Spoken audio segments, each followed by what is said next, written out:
हाय नमस्कार, आप देख रहे हैं एपी 100 टीवी लाइव। आज हम पहुंचे बीके हॉस्पिटल के सामने, आपको दिखाएंगे रेफर मुक्त अभियान संघर्ष समिति।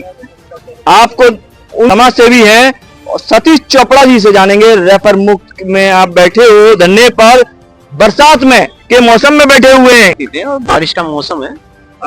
बारिश आ रही थी तो खुले आसमान के नीचे ही बैठे हम और भीग भी गए। गर्मी में भी यहीं बैठे हैं। धूप कितनी आप देख रहे हैं, 2-3 दिन से कितनी गर्मी थी। ये तो हम ईश्वर का धन्यवाद करते हैं कि उसने बारिश भेजी, है ना। और जब तक हमारा संघर्ष जारी रहेगा, जब तक जो है यहाँ की समस्याओं का समाधान नहीं। रेफर मुक्त की क्या समस्याएं? बिल्कुल, जो सिविल अस्पताल में डॉक्टर्स, दवाइयों का, जांच का अभाव है। और छायसा मेडिकल कॉलेज को जब तक सही तरीके से नहीं रन किया जाता, छायसा मेडिकल कॉलेज को रोहतक पीजीआई की तर्ज पे अपग्रेड करने की सरकार जो है घोषणा नहीं करती और उसके समय सीमा तय नहीं करती। देखिए, घोषणा करने से नहीं कुछ होता, समय सीमा भी होनी चाहिए। आपने सरकार ने बोला ट्रोमा केयर बनाते हैं हम, काफी सारी घोषणाएं की जिनका हमने स्वागत भी किया, फंड भी रिलीज किया, परंतु जमीन पे कुछ भी यहाँ होता हुआ अभी तक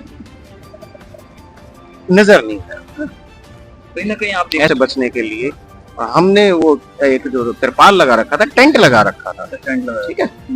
और टेंट उखाड़ दिया आपने। देखिए, कुछ लोगों को, जो लोग असामाजिक तत्व हैं, जिनकी रोजी रोटी शायद कमीशन खोरी में ही चलती है, उन लोगों को समस्याएं थी, जो चाहते हैं कि हम मौत का तांडव चलता रहे, जो चाहते हैं कि यहाँ के बच्चे यतीम होते रहे, है ना, हमारी बहनों का सुहाग उजड़ता रहे, माताओं की कोख उजड़ती रहे, क्योंकि यहाँ सुविधाएं होंगी तो उनकी कमीशन खोरी बंद हो जाएगी। तो ऐसे असामाजिक तत्वों ने षड्यंत्र रचा। और ठीक है, हम तो सरकार का तब भी धन्यवाद करते हैं कि आप ने प्रयास किए, काम, घोषणाएं की, फंड भी अलॉट किए और कुछ चीजों पे काम भी हुआ, पर काफी चीजें ऐसी रह गई हैं, काफी ऐसी समस्याएं हैं जिन पे तुरंत प्रभाव से कार्य होना चाहिए। और देखते हैं वक्त आगे क्या दिखाता है। अभी तक कितने दिन हो चुके हैं आपको? आज हमें 270 दिन के करीब हो चुके हैं, यानी 9 महीने बीत चुके हैं। कौन कौन सी मांगे आपकी अभी तक नहीं है?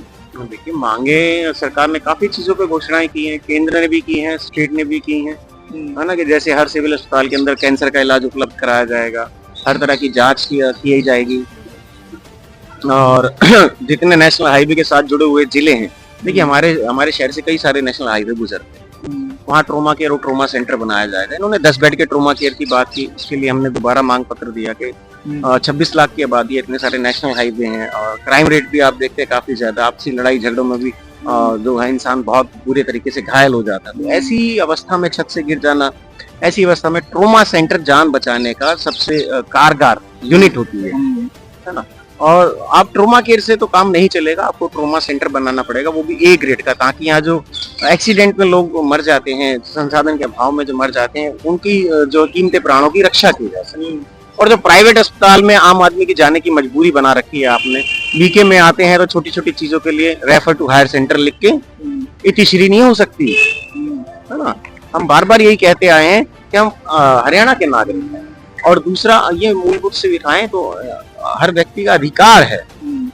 तो सरकार भी इसके ऊपर काफी गंभीरता बरतते हुए नजर आ रही है। पीछे हमने भूख हड़ताल की, SDM साहब भी आए, PMO भी आए, CMO भी आए, सभी आए, जूस भी हमें भूख हड़ताल खत्म कराई जूस पिला के, और बाकायदा हमने उनको अंदर जाके दिखाया भी कि मोर्चरी की क्या दुर्दशा है, और करोड़ों रुपए की मशीनरी जो मेंटेनेंस के अभाव में खराब हो रही है, जैसे ऑक्सीजन प्लांट है, एक्सरे मशीन्स हैं, और आप देखेंगे कि इमरजेंसी के अंदर DC शॉक मशीन तक नहीं है, और काफी सारी जो है हमारे मॉनिटर्स वगैरह खराब पड़े हुए हैं। बहुत सारी ऐसी चीजें जिसके बगैर हम इमरजेंसी की कल्पना भी नहीं कर सकते, हम लोगों की जान कैसे बचाई जाएगी। तो हमने बहुत सारी चीजें उनके संज्ञान में लाए, कुछ चीजों पर उन्होंने काम भी करना शुरू किया। जैसे हमने ये भी बोला था कि आप जो है 24 घंटे इमरजेंसी में रेबिस के इंजेक्शन लगवाएं, और जो जेनरिक मेडिकल स्टोर है उसमें 534 की 34 दवाइयां उपलब्ध कराएं और 24 घंटे से। प्रवीण जोशी जी से मुलाकात हुई थी आपकी, तो क्या देखिए, मैं आपको बता दूं, हमारी हर मंत्री विधायक से बात हुई, चाहे वो केंद्रीय मंत्री हैं, उन्होंने भी स्वीकार किया कि उनकी मांग जायज है, शहर को ट्रोमा सेंटर मिलेगा, बाकी समस्याओं पर भी काम होगा। बिड्डा जी से भी मिले, जो डिप्टी स्पीकर ऑफ हरियाणा है, मेयर मैडम से भी मिले, सतीश फागना जी से मिले, सभी से हम मिले। यहाँ तक कि CM के साथ में उनके जो जन दरबार लगता है सुबह उनकी निवास पे, कबीर कुटी, वहां भी हमने जाके अपने जो मांग पत्र दिया। बिड्डा जी ने आप फरीदाबाद आए थे सीएम साहब, तो उनको भी दोबारा मांग पत्र हमसे लेके दिया। सीएम साहब ने भी यही बोला था कि